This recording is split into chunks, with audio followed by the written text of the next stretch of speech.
Welcome. Okay. Thank you very much, Catherine, for meeting with us. We're interviewing Catherine Nguyen, my sister, about Vietnam. So I'll just have you introduce a little bit your experience with Vietnam and then who you interviewed about Vietnam. Okay, great. Well, I am Catherine Nguyen. I am Judith's aunt. And I interviewed my mother-in-law. So her name is Leap Nguyen. And she grew up in Vietnam. And so I was fortunate to have Judith ask me some questions that I've asked her. So, Judith, I'll go ahead and have you start if you want to. So the first question is, what was her childhood home like? Was it like a countryside, a forest, or what was the weather? Okay, so those are such good questions. So she was born in the countryside in a little village named Dong Thap, and she lived on a farm, and they grew a lot of different. They had a lot of land, and they had a house that was 2 stories with she thinks 3 to 4 bedrooms, and but she had 10 siblings, and she lived with her mother's side, her grandparents from her mother's side, and they lived on a farm and they grew oranges, sugarcane, bananas, bamboo, cucumbers, bitter melon, watermelon, and they also had animals. So they had cows and water buffalo and pigs and chickens. So they had a lot of animals on their farm and a lot of produce. And she said that for 6 months out of the year, so you asked about the weather, she has said for 6 months out of the year it was really hot. And then for 6 months out of the year it rained a lot. So from basically from October to March was a really rainy season. And let's see, what else did she say about her house? And then when she was 16, she went with her dad to Saigon, which was the big city in Vietnam. And when she was 16, she moved to Saigon with her dad. And there she lived in an apartment. So it was a little bit different. It was kind of a big change for her from her farm with lots of land to going to the big city. Okay, there's another question, Judith. And then second is, what did you miss most about living in Vietnam? So Leap answered, she missed that her entire family, when they were living on the farm, was able to live together. Um, and that like everything was there. So if they could go out and get lots of food from their land, and it was really peaceful. And then she also really enjoyed that they were able to sort of throw some celebrations, and that on their land they had a couple different they place where they lived in their home. And then they also had what she referred to as sort of like a place where they would have celebrations, like throw parties. So it was like a different um, area on their farm. So she said that's probably what she misses most about Vietnam. So then number three would be, what was the school like? Like, was it big and fancy, or was she homeschooled, or was it not big and fancy? So it was much bigger than I was expecting, Judith. I was really glad you asked this question. So she said that her school was had about 2,000 students, which I was surprised because when she was young, she lived in a village. And she said so it was a bigger school. I don't know that it was fancy, and that she generally would walk about 7 miles to get to her school. But when she turned 10 or 11, she was able to get a bike. So she was really happy that she was able to bicycle to work, excuse me, to school. Um, and she was able to bike the 7 miles. So she was really happy about that. And she said that during school, the boys and the girls were separated during their classes. But during sort of their more social times, they were together. And then she also explained that I asked her what her favorite subject, what she really loved about it, and she said she took a singing course. So she really liked her singing course. So go to school when she moved to Saigon, or only in the country? So she said that she went so there were different schools for like elementary school and high school. So she went through 12th grade. Um, but I'm not sure. What I should have followed up about is she moved when she was 16 to Saigon. So, but she said she went through, so I don't know if she went to school at all in Saigon or if it was all in the village. I'm not 100% sure about that. That's what I was wondering, was if it was different in the city and the country. But Yeah, it's a good follow-up question. I can ask her too. So then 4 would be what was Vietnamese comfort food? So she said chicken soup. Um, so pho is generally her comfort food, and it's sort of like chicken pho, particularly when she's not feeling well, is something that she would eat. And then I asked also sort of what were some of her other favorite dishes, and she said Vietnamese egg rolls, which they call jaya, which she actually makes by hand. Um, and so she still makes them. And they're really, really delicious. And they have crab and pork and various things inside of them. So they're really tasty. And then she also likes a dish called bun sao, which is like a Vietnamese crepe, but it's kind of a savory crepe. So it has pork and vegetables inside the crepe. So that was what she said she really liked. Okay. And then what kind of activities or sports did you do as a child for fun? So I was super excited you asked this question as well because I learned something new. She said that in her neighborhood, um, they would play soccer, which I never knew. Um, and so they would sort of have all the boys and girls would play together and they would play in the neighborhood. And then she also really enjoyed doing like jump rope. So they did kind of I think what we called like a double dutch, but it's like two jump ropes going at the same time. So she really enjoyed jumping rope and did it through high school, I think. So she really enjoyed that. I see. And then what kind of fun drinks did you guys have in Vietnam?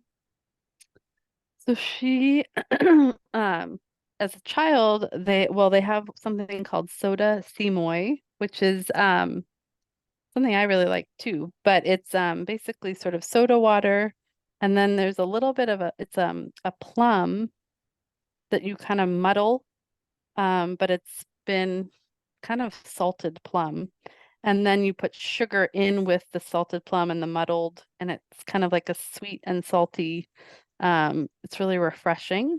So soda simoy is sort of her favorite drink when she was a child. And then Vietnamese coffee, she really likes. That's kind of a special drink now. It's a little different from American coffee because they put it's really strong and they do the drip, which I think your daddy likes too, but they do a drip coffee, but then they also put some, I think, sweetened condensed milk in there. So it's kind of like a sweet, and you can, a lot of times you'll put it over ice. So they're like creamy iced, very strong coffee. yeah, I like That it too. sounds really good. Yeah, it's pretty tasty. It's really strong, but it's good. I see. Well, that's the last question that I had.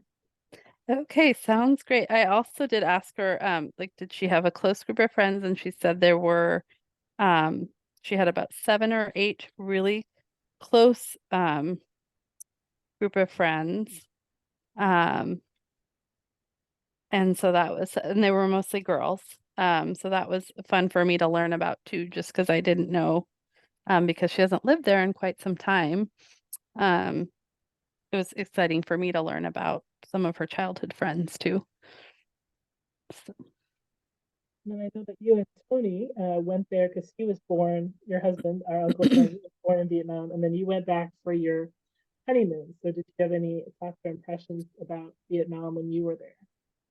Yeah, so we went to Vietnam for our honeymoon, and we started in we started in the north, in Hanoi, which is the capital, currently the capital, which was really interesting. It was very old and a lot of really beautiful architecture, and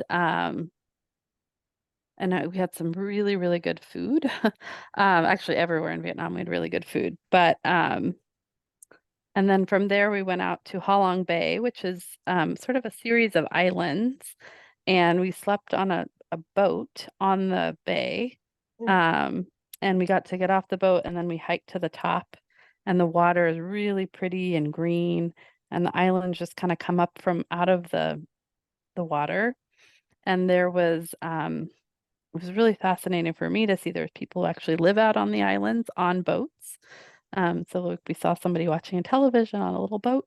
Um, and so Ha Long Bay was really, really, really beautiful. And then from there, we kind of made our way down to the central part. It stopped in two cities. One was called Hue, and that's where we stopped in and visited the Nguyen Dynasty Palace. So that was really interesting. For us. So the Nguyen Dynasty was um, there until I believe 1948. And then the French came and colonized, but I need to check that history. But it was interesting to see the Nguyen Dynasty because obviously that's our last name too. So, which is a very common last name in Vietnam.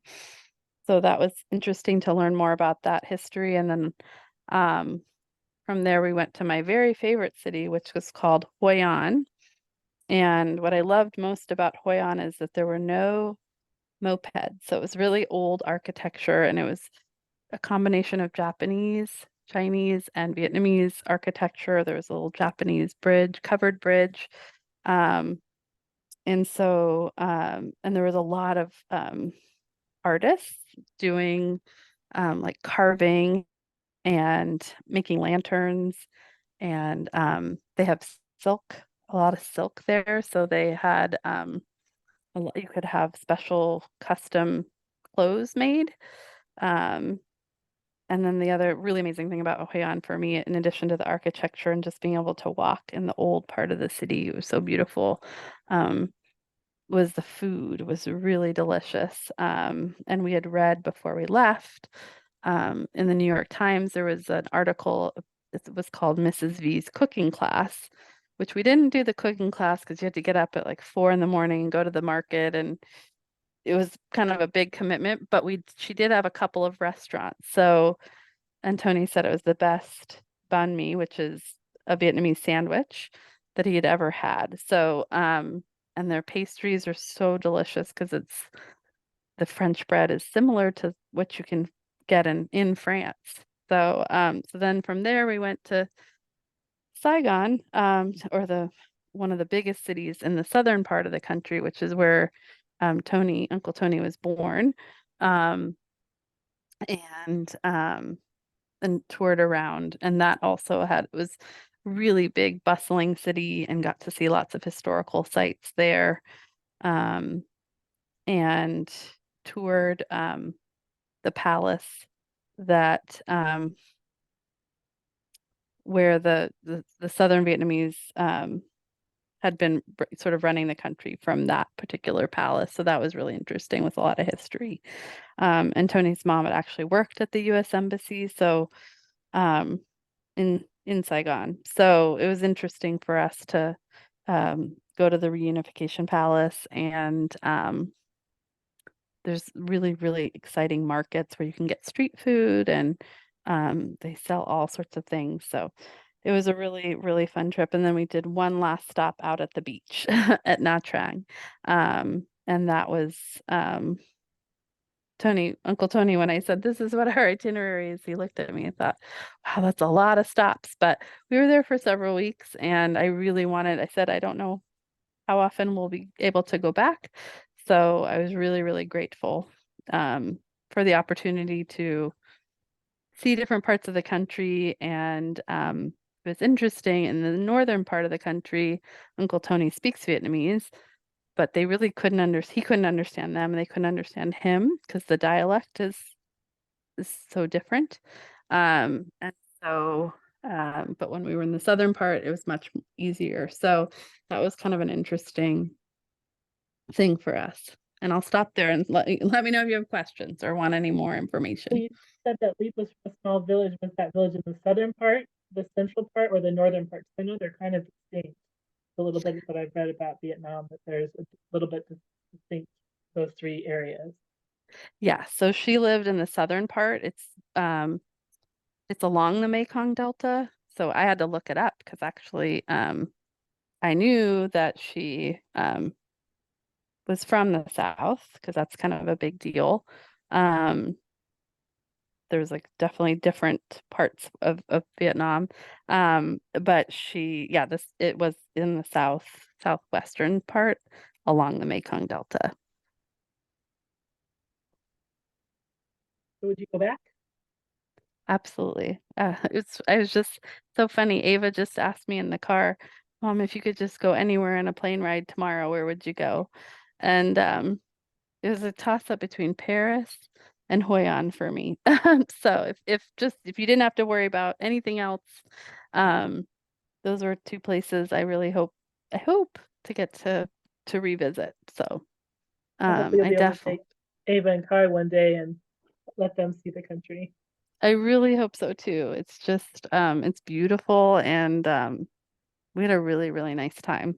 So it was really the food was so good. Um and the people were really friendly. So and it was really different. And we didn't make it up to the north. There's sort of like northern mountain towns too. And we didn't get all the way. So there's still more I'd be curious to visit. Thank you so much for taking time, and please, when you speak to Leap, thank her for us for allowing us to She was interview her and share with our class. She is so excited. She was so touched that you were asking these questions. So she said, for me, they're interested in me. So she was Well, of really, course, yeah. So she's I our said, family. I'm so excited that my niece and my nephew were asking because I'm learning new things too. So thank you so much to Judith and John. Thank you. All right. Love you guys. Love Love you you guys too. I forgot- Do you want to stop recording and we I'm can trying to figure out talk how a to little stop. bit longer? I know, I'm trying to figure out how to stop recording. Oh, Yeah. here we go.